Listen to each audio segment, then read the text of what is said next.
Hello everyone, welcome to a online solution. तो हम लोग क्लास 10 का प्रश्नावली 8.1 त्रिकोणमिति का क्वेश्चन नंबर 6 पढ़ने वाले हैं। बहुत अच्छी तरीके से यहाँ पे हम लोग पढ़ेंगे। तो आइए स्टार्ट करते हैं। अगर आप पहली बार आए तो चैनल पे ज्वाइन हो जाएंगे। ओके, और वीडियो अच्छी लगी तो समझ लीजिए और लाइक भी कर दीजिएगा। ठीक है, तो वीडियो को समझना बहुत अच्छी तरीके से। सवाल बहुत मस्त वाला है कि यदि कोण ए तथा कोण बी न्यून कोण है। न्यून कोण किसको बोलते हैं? जो कोण 0 डिग्री से बड़ा होता है और 90 डिग्री से छोटा होता है, यानी कि 90 डिग्री से छोटा वाला कोण न्यून कोण है। ठीक है, ए और बी दोनों क्या है? न्यून कोण है, मतलब दोनों जो है 90 से छोटा है। जहां कॉस ए बराबर कॉस बी, और क्या बोला जा रहा है कि कॉस ए जो कॉस बी बराबर है। तो दिखाना ये है कि कॉस ए कोण ए बराबर कोण बी, ये हमको दिखाना है। ठीक है ना। अब देखिए इसको हम लोग कैसे हल करते हैं। यहाँ पे सबसे पहले तो हम लोग क्या करेंगे, एक त्रिभुज बनाएंगे, है ना। एक समकोण त्रिभुज बनाएंगे। क्योंकि समकोण त्रिभुज इसलिए बनाएंगे क्योंकि देखो कोण ए और कोण बी न्यून कोण है। जब दो कोण न्यून कोण हो तो एक कोण एकदम जाहिर है कि एक कोण 100% जो है वो 90 डिग्री वाला कोण होगा। ठीक है ना। दो कोण न्यून कोण कब होता है? जब एक कोण 90 डिग्री बनता है तभी कोण होता है न्यून कोण। चलिए मैं दिखाता हूँ। चूंकि जब दो कोण न्यून कोण होगा तो एक कोण अधिक कोण भी नहीं होगा, वो न्यून कोण 90 डिग्री होगा। तो हम यहाँ पे इसकी सहायता से जो है ना, हम यहाँ पे एक ट्राइंगल बना लेते हैं ताकि समझ में आ जाएगा अच्छी तरीके से। ये देखिए, ये ट्रायंगल हमारा बन गया। ठीक है ना, ट्रायंगल बन गया। ये इसका नाम देता है ए, इसका नाम बी, इसका नाम सी। अच्छा यहाँ पे ध्यान देखेंगे कि कोण ए और बी न्यून कोण है। ए और बी न्यून कोण है, तो यहाँ पे देखो मैंने बी लिख दिया है। तो ए और बी न्यून कोण है, लेकिन यहाँ पे फिगर के हिसाब से ये तो 90 बन गया। तो नहीं, हमको पता ये चल रहा कि ए और बी जब न्यून कोण है तो जाहिर सी बात कोण सी जो होगा वो 90 डिग्री होगा ना। सी जो होगा वो 90 डिग्री होगा, और ये क्या हो जाएगा? ए बी यहाँ पे आ जाएगा। ठीक है ना, ए बी सी। ठीक है ना, ए बी सी। क्लियर है? ए बी सी यहाँ पे आ गया। ओके, तो आप फिगर जैसे भी ले सकते हो। ए बी यहाँ पे कभी या तो चाहो तो यहाँ ए यहाँ बी, जैसे मर्जी उसे कर सकते हो। ठीक है, कोई दिक्कत नहीं है। तो यहाँ पे पता चला कि ये जो सी है ना, ये 90 डिग्री। क्यों भाई? क्योंकि कोण ए है और कोण बी, ये दोनों कौन सा कोण है? न्यून कोण है। न्यून कोण मतलब 90 डिग्री छोटा। देख लीजिए, यहाँ से देख रहे तो 90 छोटा बन रहा। अगर इस साइड से देखते हैं, अगर इसको आधार में इधर बना लेता हूँ तो देखिए 90 तो ये है, लेकिन ये छोटा है। तो हमारा पता चल रहा है कि कौन सी जो है 100% 90 डिग्री। ठीक है, ये बात।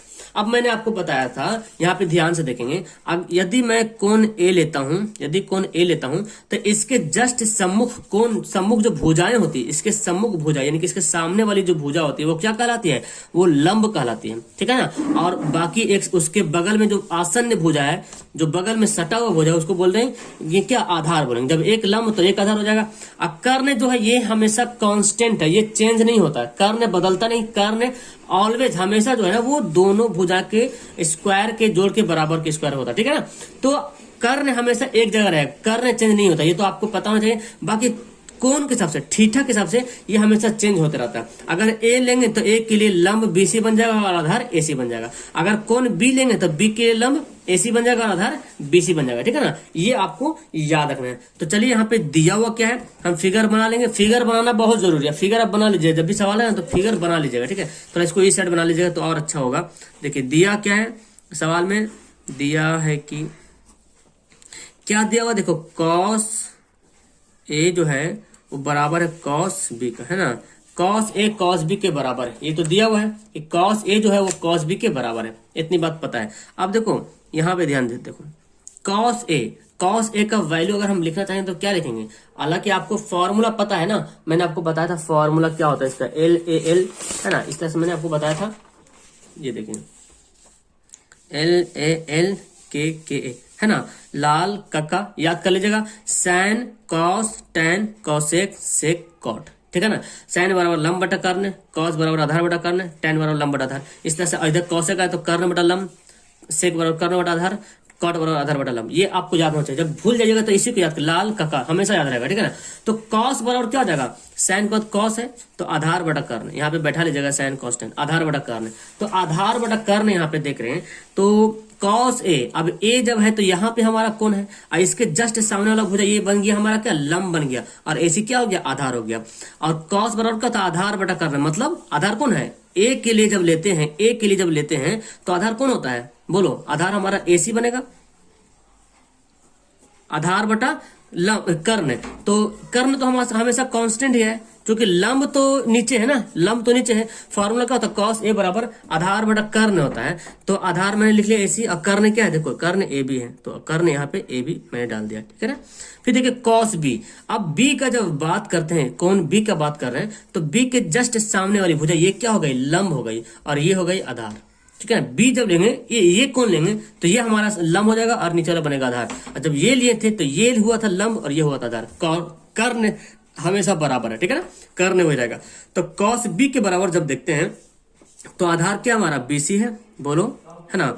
आधार बटा कर्ण क्या है हमारा, एसी है ना, कर्ण क्या है, एसी है, ओके, सॉरी ए बी है ना, कर्ण ए बी है, तो कर्ण हम ए बी डाल देंगे, ठीक है।